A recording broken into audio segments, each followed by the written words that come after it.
Monday morning, April 19th, and cloudy, awful day here and cold. It's supposed to be warm because it's supposed to be spring. We are ASMM Digital Small Business Connections. We are the podcast for entrepreneurs by entrepreneurs. I'm Ann Brennan, and I'm the owner of ASMM Digital. What we do is we help small businesses with their marketing. So I'm excited about our guest today because this is what she does as well, but on a different sort of level, which is really going to be fun to talk to her about this. I want to remind you that you can subscribe and help me not look like a nerd to my kids. Subscribe at youtube.com/Brennan Annie. It's super easy. You can also subscribe wherever you're listening to this. And if you would like, and would you help me out, you can leave a review wherever you're listening to this podcast. We ask our guests to do that every single time. If you're not asking your clients or your customers to leave you a review, you're messing up. Please do that. Start doing that on a regular basis. When those people say to you, "Oh my God, I love you guys so much," say, please tell people that. Please put it on social media. Please put it out there for me because that helps you a lot. We are streaming live. Why do I tell you this? Because you can ask questions. You've got experts on the show. Ask them questions. See if they can answer the questions. Megan's here today. I'm sure she can answer your questions if you have some about marketing. And our guest is Meghan Lynch from 6 Point Creative. Let me introduce her. Hi, Meghan. How are you? I'm great, Ann. Thanks so much for having me on. Good. So I'm glad you're on. So tell me a little bit about your business and what you do. Sure. So my company is 6 Point Creative, and we help family businesses, closely held companies who have reached something that is called second stage, with helping them figure out how to basically level up their brand, reposition their company without building that. Good thing this is live. Losing what they've lost. So basically, help them, 2x their brand and market share, but still maintain what they've worked so hard to build. Well, and that's so important because it is your baby. Exactly. Right? It is your baby. This is, and Stephen King says, you've got to kill your little darlings. In business, that's a lot harder to do. In your own social media business or your own, small business, it's much harder to kill your little darlings. It is. Yeah. It's funny. There was actually a study, I'm saying like Norway or something, where they, showed business owners pictures of their logo or pictures of their business, and then showed them pictures of their children while they were undergoing like an MRI, and the same parts of their brain lit up when they looked at both. Interesting. So it's like, so you say it's our baby, like it literally is our baby. I always call 6 Point my firstborn. I'm sorry, Henry, but yeah, no, I absolutely believe that. I've never heard that. That's an interesting study, but I absolutely believe it because it is so personal. It's such a personal thing that you've built, even if you do like me and build it by accident, which it became my baby by accident. Yeah. All right. Well, let's talk about what's holding people back, because you see people who have a business and then you see them grow a little bit and then stall. Yep. So what's holding them back? What are those fears that are holding high potential companies back? Yeah, I mean, I think that it does kind of go back to kind of this idea that the business is the baby and they're really trying to protect it. And I do think that most of the fears that stop people from growing come out of a good place, right? Like they come out of trying to maintain what they built. It comes out of trying to protect employees. It comes out of trying to be very loyal to kind of the customers who got you to where you are. And so there's this real fear of, if I grow, if let's say I enter a new market and I reposition the company in a way that's going to open up that market for me, and I talk specifically to it, but it's different than where I was when I started the company, then I'm going to somehow let our customers down or lose our, the customers that might be, a huge part of the existing business, which might mean that then I lay off employees. So people start kind of going down this like fear spiral that stops them from making a courageous decision and kind of going after this thing that they know is opportunity. And it's really about, again, trying to hang on. We have a really strong loss bias as humans. So it's like to lose something that you've gained is much more powerful and compelling to us than to get something potentially in the future. And so I think that that's a lot of kind of the emotion behind some decisions that you might look at, from the outside and go, why wouldn't they just do that? It's so obvious. Right. Well, it's hard. What was that book? The Pumpkin Plan. Have you read the Pumpkin Plan? Yeah, yeah, yeah. And he talks about cutting your clients and cutting ones who aren't bringing the money in, and it's hard to do that. Yeah. It's hard to make yourself do things along those lines or switch. We do social media and we thought we'd have a niche, and the truth is we don't have a niche. We work with all small businesses. I say all, there are some that we won't, but most small businesses we work with. But we do know that our most profitable ones are home service companies. Right. Speaking of home service companies, I should warn everybody, there is a roofer just now, I said it was going to happen, climbing on my roof above my office. So if you hear some noise, we're so sorry about that. We will try to keep you from hearing too much of that. But yeah, it's hard if you know that, hey, this is where the money is, but I've got all these clients over here, right? And I've got to try to, I don't want to lose them, and I don't want to cut them off because they helped me build this. Exactly. Yeah. And I think that's the thing, is like, what I love about it is that it comes from this place of care, right? Like it comes from like, I am loyal to my customers and I don't want to hurt their feelings and stuff like that. So I think that that's what I really admire about a lot of these companies and these entrepreneurs who have built something. But I think one of the things that we try to really walk them through is that it doesn't have to be like an either or of like either you grow and enter a new market and, or focus on a niche, or you are loyal, that instead there are specific ways that you can, reach out to customers and talk to them about what you're doing and talk to them about your fears and your loyalty. And people do business with people at the end of the day, right? So if I'm one of your clients, I'm doing business with Anne, and if you are, honest with me, and if you are explaining to me kind of the reason behind what you're doing, I'm going to want you to succeed. I don't want to be left out in the cold. Like there's a bad way to do it and a good way to do it, but It's not that. I think we sometimes think that like we can't talk to our clients about what we're doing with our business, but that's not true. And I think in any industry that you're in, you need to be talking with your customers about where your business is going and how they fit into that picture. Or if they don't, kind of what you're going to do to make things okay for them, whether you're going to continue to serve them or whether you're going to find, some right fit replacement or whatever it is. So I think that a lot of those fears end up being unfounded once people just have like a really strong communication plan and have a lot of authentic, real conversations with folks. Absolutely. And this is a little off topic, but I want to kind of give a shout out to dollar rental cars. And I'll tell you why. I had the worst experience with dollar rental cars this weekend, but I forgive them because of this one thing. You said communication. So we got to the airport. We go to the very end of this really long line. I've never seen anything like it at an airport at a rental car place. And when I say long, I've never seen anything. You wouldn't have believed it. It was like going to a concert. It was crazy. And we're standing there and we're like, well, do you come back later? We could take an Uber to the hotel and then come back when there's not a line. Are they out of cars? Are they understaffed? What's happening? And truthfully, I stood in line for probably an hour before we could see what happened, which was a manager came on and was shocked to see the line.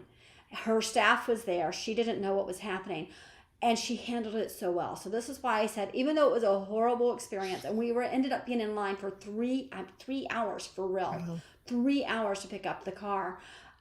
Even though that happened, she came out from behind the counter and said to everybody, I have to tell you what's happening. And she laid it all out. And she said, don't get out of the line. If you get out of the line, there's not going to be cars waiting for you. We've counted how many of you are here. You'll get cars. But here's the thing. If you're this, if you're that, if you're the other, and you get to the front, you're not going to get a car. So just get out of the car now. She was so great. That communication piece was huge. And that's actually part of your marketing, right? Absolutely. Yeah, If it's a you, huge part. Yeah. because Yeah. quite honestly, I had my Twitter out and was ready to say, "Are you kidding me?" And then she came Exactly. out. Yeah, I mean, it's funny too. One of the tools that we use with our clients, and we set up a landing page for your listeners. So I'll throw this tool up on the landing page, but it's called a brand touchpoint matrix. And basically, what it does is it helps you plot out where your most powerful brand touch points and connections with customers are, Uh-huh.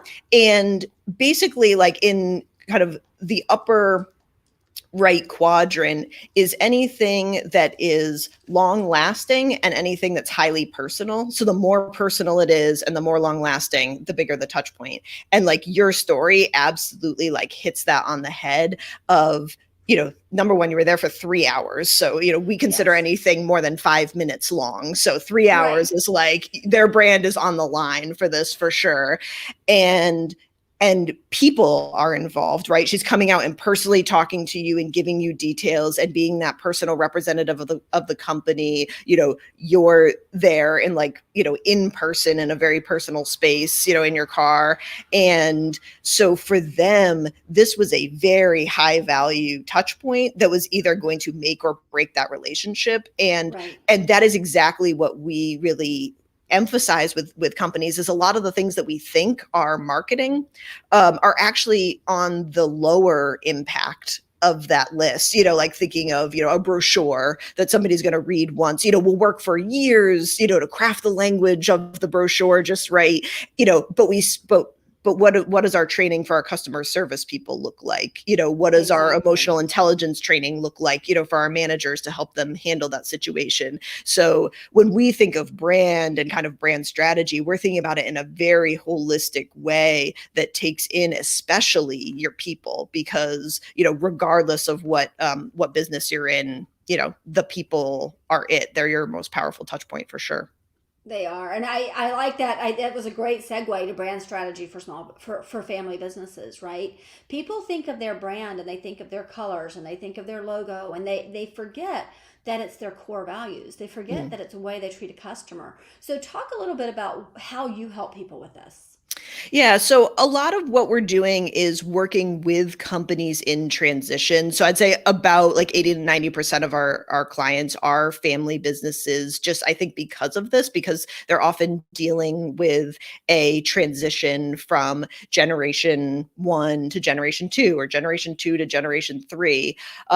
Or they're feeling pressure to grow the business because the family is growing. So, like, the business that was a good opportunity for us, when this first started out, now that more people are involved and we're looking to kind of, spread out the business among a larger group, there are, it needs to get bigger just automatically. So a lot of what we work with them on is really figuring out, kind of looking down the field, picking their heads up, and really trying to figure out kind of how do we remain relevant while still really capturing the what we'll refer to as kind of like the DNA of their company that do not alter. So, what about this can't change? What can't we lose? Or people won't recognize us. It will really feel like um, just something that's kind of out of left field or not authentic to who we are, or something that our team won't be set up for success on. So we work really hard to kind of both figure out both of those pieces of what are the, highest value opportunities that you have, and what are those pieces that really need to be that common thread from like the day this company started to where you're going to be in the next, 20, 30, 40 years. And again, the metaphor that I often use is, I've got a 5-year-old at home right now. I just look at his future and I'm like, he could be anything. Like, he likes music. He's pretty good at sports. He's creative. He likes to kind of be on a stage. Like, who knows what this kid is going to be? But I know that by the time he like graduates from college, or is in his 20s and 30s, I'm going to be able to kind of like look back and see this I won't be able to predict it when he's young, but I'll be able to look back once he's older and be like, I should have known, like, you were always interested in X, or like, you know, now that I see who you've become, I can see, you know, kind of track back that common thread. And that's what we look for when we're kind of creating this next stage brand strategy. Is it's hard to predict exactly what it will look like, you know, from the inside, but our goal is that once we've kind of gotten to the other side, that these businesses will be able to track back and say like, oh, of course, like we see the common thread. Their customers will be able to track back and see like, oh yes, of course, this is where you were headed and this is what you were becoming. It will make sense to people so that you won't have that kind of weird experience of like, whoa, they like really, like you hear pivot all the time now. You know, we don't want a pivot that just feels like this aberration. We want it to be like, oh yeah, this kind of natural evolution of what you're doing. You're muted, in. Sorry. As you were saying, thank you for that. Yep. They took the ladder down, and I don't know what happened. So I was anyway. At least we know they're not going to be banging above my head. But as you were saying that, I was listening and I was thinking how much knowledge you possess, and how business owners think that they should know all of these things, right? And how they don't ask for help. Yeah. Right? Yeah. They should know their business. I know my business, right? But we don't. I mean, think about just self-awareness in and of itself. How well do you know yourself? You may think you do, but when you start digging into it, when you start spending more time reading and more time thinking about who you personally are, and you realize, oh, this is something I didn't see about myself. Yeah. Now take that into your business. And having somebody come in from the outside and look in is so very valuable to it. We just had this, I have talked about this on the show before. We had a shop in our old neighborhood, Severna Park, Maryland, called the Donut Shack. And it was in business for over 30 years. Everybody loved it, always a line out the door. And they transferred it from one family member to another. And he didn't keep that DNA. Yeah. I love that. I've never heard it, the do not alter. I think they didn't keep it. And because of that, within a year, they shut down. They were reopened by somebody else who bought them out and said, we really believe in this place as a neighborhood donut shop. We can do it. But if they had taken the time to work with somebody who could say to them, hey, this is what this business stands for. This is what your brand is. This is what your strategy should be. It's so important. It's so much more than your logo and your colors. Yeah. Yeah. When it's, I mean, and I even do it with my business, you know, if I'm trying to articulate something about 6 Point Creative, I have a few, you know, brand strategists and colleagues that I go to and I'm like, okay, you know, am I in my head on this? Like, is this making sense? Because when you're so close to it, like you can't read when you're inside the bottle, right? Like you can't read the label on the outside. And so it just sometimes having that outside perspective. And then also, you know, I do think that there's benefit of having somebody who just, you know, does, you know, solves these problems all day long, you know, for lots of different kinds of companies. You can just get to the heart of it so much quicker. You know, we see companies who've been struggling this for like, you know, 5-6 years, just like wasting time having circular conversations when we can come in and move them forward in, you know, 4 to 6 months. And they're like, oh my gosh, like, why didn't we do this? But I feel like, again, the other piece of it though, I think is, you know, at the end of the day, it's like this double-edged sword of like, at the end of the day, nobody knows your business better than you know it. So I think that when we come into companies, we're always walking this line of like bringing our expertise and perspective, but also like truly deeply listening to the expertise of the people in the business, because we can come out with like the greatest, you know, strategy or positioning, but if it's not true for them, or it's not what they want for their vision, you know, it's not, and if their expertise, you know, the reason why they've been successful up until this point is because they have something really great going on. And so it's kind of our job to, you know, yes, come in with expertise, but also to be extremely respectful and almost kind of create this like openness of like, we're not solving the problem before we walk in the door. Like we're coming in and listening and really truly hearing what they're bringing to the table. Because I think that sometimes, you know, in our industry, you know, people who have a lot of expertise can just come in and be like, oh, I see what you're doing. Your logo's trash. You got to throw it out. Okay, well, if this logo has 60, 70, 80 years of equity in it, even if it might not be like the best kind of technical design, it might still be the right logo for them. It might be part of their DNA that customers would actually be, viscerally upset if they lost it. And so we could really miss something by being sort of dismissive of some of those things coming in, or not really doing due diligence. Absolutely, absolutely. Let's talk a little bit about the second stage company. What is a second stage company? So the definition of second stage is anywhere between 10 to 100 employees. It's usually around, it depends on the industry, but usually around $1 million and $50 million in revenue. But obviously, like, even that is kind of a big range. I usually talk about second stage more in terms of like two phases and kind of two different pain points that the people experience. So in early second stage, basically what's happening is you start to hit the plateau that you were talking about earlier, of basically like, we're doing the same things that we've always done, but we are just not getting the same results. Like when we started out, we were growing organically. Business just came in. It was a lot of word of mouth. Now we've kind of grown to the point where our networks are tapped out. Business is not coming in organically. We're doing all the things that we used to do, but they're just not as effective anymore. And same thing will happen kind of internally, as like, you gain some employees, you lose some employees, you need more process, you're having, quality control issues. You're starting to kind of pull the business away from the owner. So you start to get that kind of like copy of a copy of a copy that's just not as effective anymore. They're maybe not very good at clearly articulating the vision for the company and kind of infusing that into what they do. So they are the brand. They can't delegate the brand. They'll say like, either we're a best kept secret, which I'm always like, oh my gosh, like, I know you're saying that proudly, but like, we got to let that secret out. There's no reason to keep the secret. Right.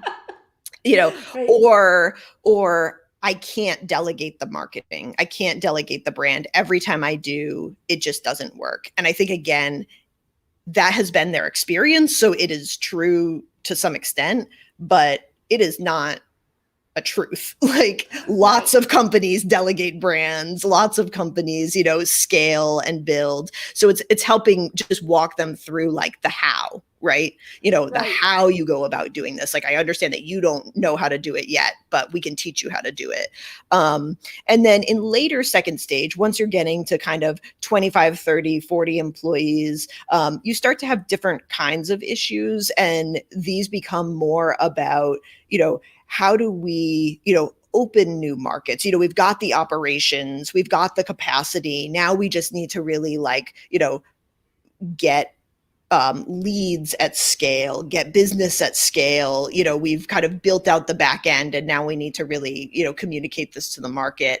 Oftentimes it comes from like, how do we launch a new product? How do we enter a new market? Maybe they haven't really been creating equity in their own brand. Maybe they've been doing things like behind the scenes for other companies, but they haven't really kind of treated their own brand like it's an asset of the company, and they need to start building value in that. Those are kind of like the later second stage issues. And it is funny how they, like, regardless of what industry you're in, they do kind of happen in that order, and there's really no way to skip through these pains. It's funny actually that you say that people don't see stages. So you have children. You have a 5-year-old. Mm-hmm. I have 3 children. They're 27, 25, and almost 15. And even now, at 27, I'm seeing stages in my children, right? Yeah. And we see that, but we forget that in business, there are stages, and in marketing, there are stages, and life is that way. So if we can learn from other people and what they've gone through and those stages, we'll see it. And if we listen to the experts, listen to somebody like you. I mean, I'll say to my clients, hey, this is how, they'll say, I don't think I need social media. I'm like, that's fine. They're like, I'm doing my own. I'm like, that's great. Do it. And I know, and I'll pay attention at the 3-week mark. They'll do social media every day for 3 weeks. And without fail, after that 3rd week, they're done. And then they come back and they do it for 3 weeks again. So life is like that with everything they do. Well, I love what you said, that there are these stages, and then you can almost pinpoint them. Yeah. Well, and I'll say, like, as a business owner, I didn't know about second stage when I was built. I mean, like, who studies this stuff? Like, you're just kind of in it doing the work. And so when and I will say, like, for me, it felt like failure. I was like, what the heck? Like, I am doing the same thing I've always done. I'm not getting results. I guess I'm just not, I think I've hit my limit. Like, I'm not as good at this as I thought I was. And then I was in some peer learning groups and I learned about second stage and I was like, wait, I just related so much to it on a visceral level. I'm like, oh my gosh, like, I'm a thing. Oh, Right. it's like, I'm not a failure. Like, I'm a thing. I'm a second stage. Like, I'm doing everything I'm supposed to do. I'm messing this up. I'm messing this up. Okay, great. Right, exactly. And once you have that definition, it's like getting a diagnosis from your doctor. It's like, okay, well, at least if we know what it is, now we can solve the problem. And exactly. I think that there's huge power in being seen, and being able to say, okay, this is something that's normal and I'm going through it and we can fix it. So, but it's so hard when, your teenagers will never admit that they're going through adolescence when they're going through adolescence, even though you recognize Absolutely. All the signs. It feels very real from inside. Absolutely. And yes, and we're going through this again because we have, like I said, almost 15. So, but we don't know anything. That's just the way it is. All right, let's talk about some of the common mistakes people make when they're rebranding. Yeah, so we see a lot of these, and I think, a lot of companies will come to us and say, like, okay, yeah, like, we want to rebrand, we need a new logo. And I think, it tracks back to some of the earlier things I was talking about of, like, number one, not identifying what it really is that, number one, you're trying to achieve with this rebrand. Like, what is the root cause problem that you're trying to solve, so that you make sure that you get the right solution for your problem, or the right, solution and strategy for your vision and your opportunity. So, I had a client call me the other day and they're like, oh, we're thinking about the strategy that you laid out and we're thinking we really have to change our name. And they were actually going to change their name to something like broader than what they were. And I had to talk them through of, like, okay, this is kind of everything that you're going to lose with that. And honestly, I don't think that you're going to gain something equally as good. You're kind of like, right now you're specific and you're understandable and you're kind of going to something that's more broad. And really, at the end of the day, like, a name is kind of an empty vessel. It kind of is the story that you put around it and the story that you tell and the story that other people tell. A name, they're kind of putting too much weight on the name to kind of capture their whole vision of the company. And so, in 15 minutes, they were like, oh, okay, cool. Like, we just had to talk that out, but we don't need to change our name. Okay. Well, they could have wasted, I don't even want, like, tens of thousands of dollars with a name change that was totally unnecessary, and not spent time, again, training their customer service people to tell their story, working on, their website to capture their better story, kind of working on social media content, putting out thought leadership. There were lots of, they were trying to just kind of, like, smooth it over with, like, a name change. So I think that that's often, kind of like a top mistake. And then I think that the other is, like, not really taking time to clarify what you're asking for from a company. So, like, if you're going to a designer or you're going to an agency and you're asking for a logo, you're going to get a logo. But also, if you're not used to buying, how many times does a company change its logo, over the years? Maybe once, maybe twice. This is not a common purchase. So right. They're not used to purchasing this. And so it becomes this, especially for second stage companies, they don't have this internal expertise about branding and marketing usually. So they come with really vague requests. And then the designer or the agency will come back with what they think is answering the requests, from their point of expertise. And then the business owner or the leadership team will then be like, oh, no, that's not really what we're thinking. And then send them back and then do it, and over and over again. And then on both sides, they're both getting so frustrated with, like, that's not what they were asking for earlier. They keep changing their minds. And this agency, this designer just doesn't get it. I don't know how to make them understand. And a big piece of that, like, one of our mantras at our company is, slow is smooth and smooth is fast. And so Right. taking that time to slow down and be very crystal clear about what you want and what you're trying to achieve, that then sets this designer, up for success to then capture that in a logo. If you can't be crystal clear and you don't slow down and you just go right to the end action of like purchase a logo, Right. you're gonna be disappointed and you're gonna be doing it again, in a year or two. 100%, you're not going to be satisfied. So Absolutely. really taking the time to get clear, I think is 100%. Well, and people, they forget that it's, yeah, you're only buying this thing once. Yeah. So making this investment, it shouldn't be a small investment. It actually should be a relatively big investment, because what you need is somebody who's going to ask you questions, somebody who's going to really dig deep and not just say, oh, well, so you want your logo to look like this. Well, maybe you do, but why? Mm-hmm. What's driving that? So work with an agency who understands branding, not just logo design. Don't just work with a graphic designer. Work with somebody who understands and can show you the branding that they've done for other companies. That it's more than just thinking about what's this logo look like. Let me put a little guy with a lightning bolt in his hand because you're an electrician, Right. right? That's not helpful with if you don't talk it through, if you don't figure out what that brand really is. So Yeah. all right, so speaking of that, you have to hire, you don't just have to hire, you have to manage your marketing expertise. So what are your tips for doing that? I mean, in a lot of ways, it's very similar to, hiring externally for design. Again, I often see early second stage companies basically burn through marketing people because they'll be like, oh, our marketing's not working. All right, I'm going to hire a marketing person and they're going to fix my problem. But one of two things is going to happen. One is you're going to hire a high ticket person because you're like, oh, well, if they have all this like expertise with, often like big competitors, then they're going to really know what to do. Well, oftentimes these people who've been in house at larger, competitor companies or in your industry are going to, number one, come with a high costs, that you're going to have to pay them for their expertise and experience. But two, they're used to both having that and a team and a budget for execution. So what happens is like they hire this really expensive person and then they're like, well, they bring them in and they're like, okay, well, what's my budget? And they're like, oh, you're my budget. Like, do stuff. Right. Right, exactly.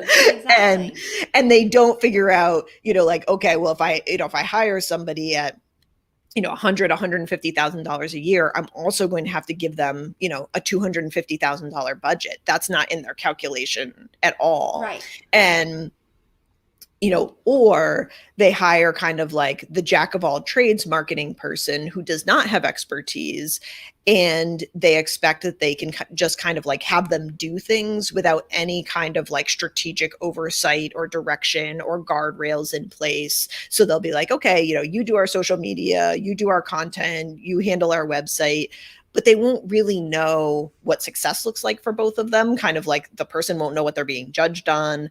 The person who's managing them won't know what success looks like, even what Right. they're asking them to do. Or they'll also, kind of give them very little direction and then kind of get frustrated when they start to transgress these kind of like invisible guardrails that are in their mind, but that they have not been able to clearly articulate to people. And so again, like this is a lot of the work that we do is kind of like help companies figure out what are those guardrails, what does a scalable strategy look like. I'm reading a book. I know you're book fan. I'm reading Yes. Who Not How, and I think that that's a great mindset of like, the right person for the right job at the right time is like Right. really, really important concept when you're growing a company. And so sometimes it might be like, the right expert at 10 hours a week is better than the generalist at 40 hours a week. You're going to get way more value to kind of pay more an hour for, 10 hours of somebody's time than you are to pay somebody for 40 hours a week. But we kind of start to lose that a little bit, I think, when we're thinking about kind of how we're building or how we're solving our problems. Right. I wanted to say something about when you're hiring in house, it's wonderful. If you can do it, that's awesome. Unfortunately, what we see a lot, especially with smaller businesses, is they hire in house. The person's doing the marketing, they're working on that, and then they come in and say, "Hey, I really need you to answer the phones because this is happening.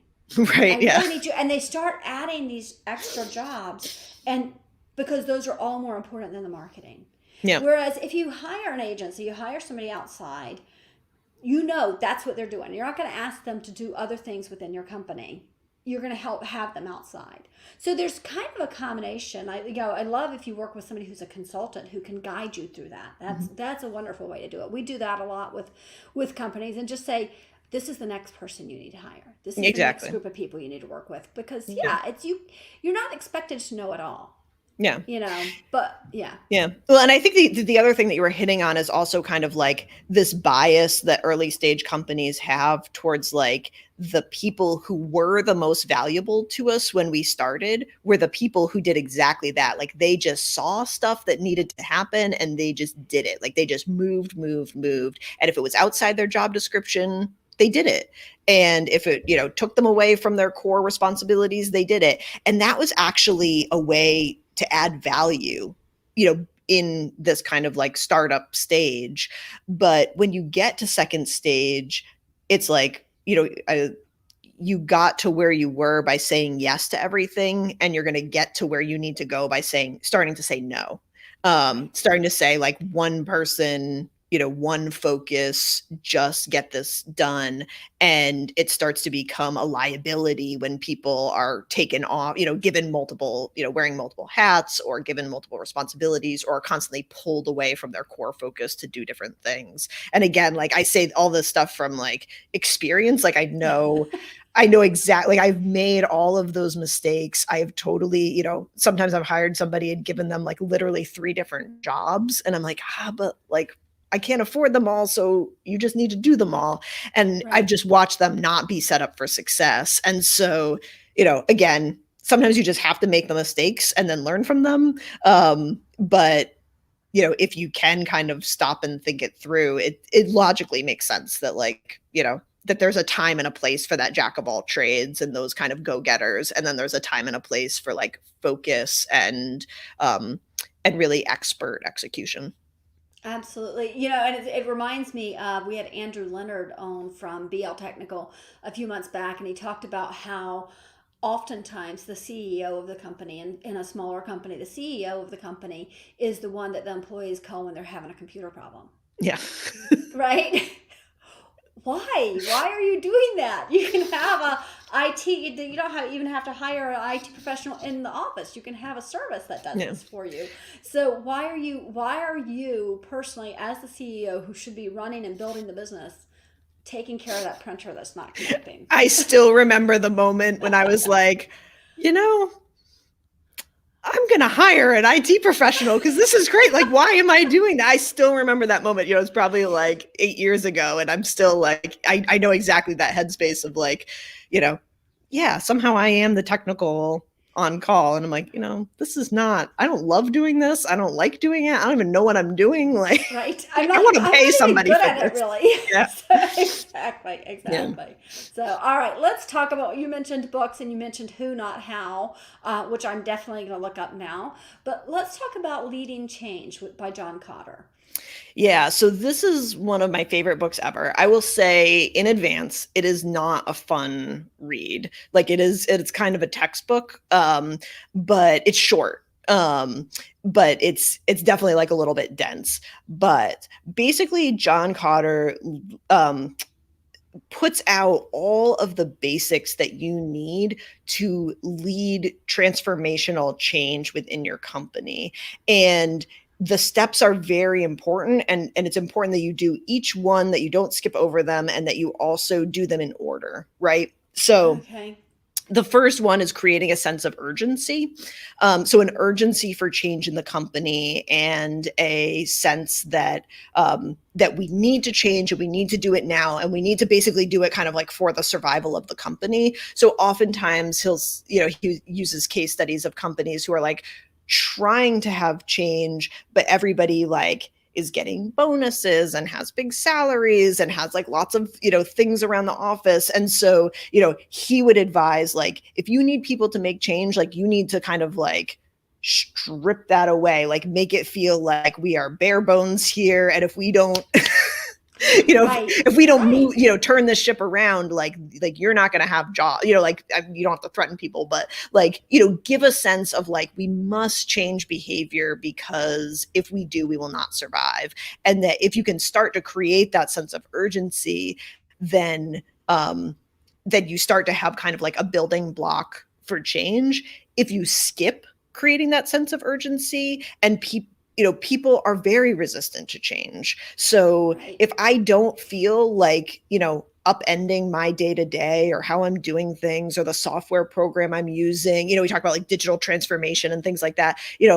If I've been in the company for 10, 15 years, I don't want to change. I'm comfortable. Right. I know what I'm doing. And so change is more of like a threat, not something that I want to get involved in. And so for me, it was just kind of like, I both got great practical tips from the book, and I could see also where I messed up in the past. And then I could also see these patterns in the way our clients work and the way that they create change. Because that's really what our work is all about, is leading change in these organizations and kind of helping leadership teams shepherd through a positioning, brand strategy, marketing strategy shift.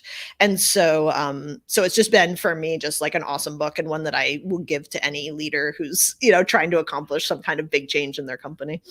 That's all. It's actually funny because now I've got to go pick that one up as well, because that's exactly where we are. We are this is our 5th year, and at 5 years, I think, okay, so what do we do next? Where are we going? And so there is going to be change, and trying to discuss that with my staff has been interesting, because they're like, whoa, what are you doing here? Right. So I love the idea of having a little bit of guidance with that, because we don't know what we're doing. We've started a business. It's not like we've done this before. It's right.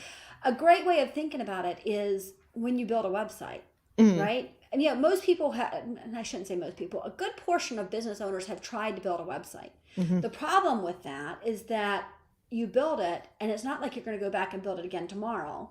So the next time you have to rebuild it or you have to change it, you have to go back and learn what you're doing. So when we're starting these businesses, that's exactly where we are. We're learning, but we're not going to go back and learn this part again, right? Exactly. So it's always a learning curve for us. Yeah. So. Yeah. And I think as visionaries too, like, it's so easy for us to just kind of like we see the change that needs to happen. Like, this happens to me all the time of like, I get this idea and I'm like, ooh, I need to tell the team about it. Like, we need to do this. And I forget, I have to like stop myself and be like, no, like, that's not what they care about. Like, that's not what their job is. Like, they're not going to get as excited about this as you are. Like, you need to kind of like bring it back and walk them through these steps, and also double check that this is like truly a transformational change and not just like some cool idea that that I had when I was, out for a hike or whatever. So yeah. Exactly. So, all right. How do people get in touch with you? And I think you set up a landing page for our listeners. I did. Yes. So our website is sixpointcreative.com. So that's SIX spelled out, SIXPOINT creative.com. And if you just go to /small business connections, we've set up a landing page for your listeners. I'll put the Touchpoint matrix that I talked about there. If people are like, ooh, second stage, maybe I'm a second stage company. There's like a quiz there that you can take, and we'll give you a custom report on, kind of where you are in the journey and kind of what a couple of next stage focuses might be for you, and some other tools. And then you can also get in touch with me on that page as well. So kind of one-stop shopping. That's awesome. So thank you so much. I want to tell everybody what we've got coming up next week. Next week, we've got Sarah Evans. I met Sarah shortly after I moved out here. So some of my guests, like Megan, I don't know. We've just met this morning. But some of my guests are people who I've met and I've had lunch with and thought, oh my God, you have to come on my show. And Sarah is one of these people. She does two things. One thing she does is help you if you're struggling, you don't know what you want to do, but you know you don't want to be doing what you're doing right now. She'll help you Figure that out. Where are you going to go next? How are you going to find a career that works for you? Should you be a business owner? Is that what will work for you next? But she also works with small businesses to figure out how to stop hiring the jack of all trades and how to find the people who actually, what did you say earlier? Who, not how, right? Yeah. Who are those people you need in your business? So she's going to talk a little bit about that. So I'm super excited about having her here. Meghan, thank you so much for coming on the show. I really, really appreciate it. Thank you so much. I enjoyed talking to you, but great conversation. Awesome. And you stick around. I want to remind everybody how to, let me find it. Where is it? Subscribe on YouTube, youtube.com/BrennanAnnie. And on any of the places you're listening to this podcast, you can subscribe. That helps us out. We are a small business. This podcast helps us get our word out to other people, but I hope it helps you as well. If you're out there and you're listening to the show and there's something you're like, I need an expert in, give me that. Tell me what it is. We'll find the experts to come on and talk about those things. I'm actually looking for an expert in meditation for business owners. I think it's something that would be a really interesting subject. So if you know somebody who does that, let us know that too. All right. See you later, guys. And Sarah, Meghan, stick around. Hold on one second.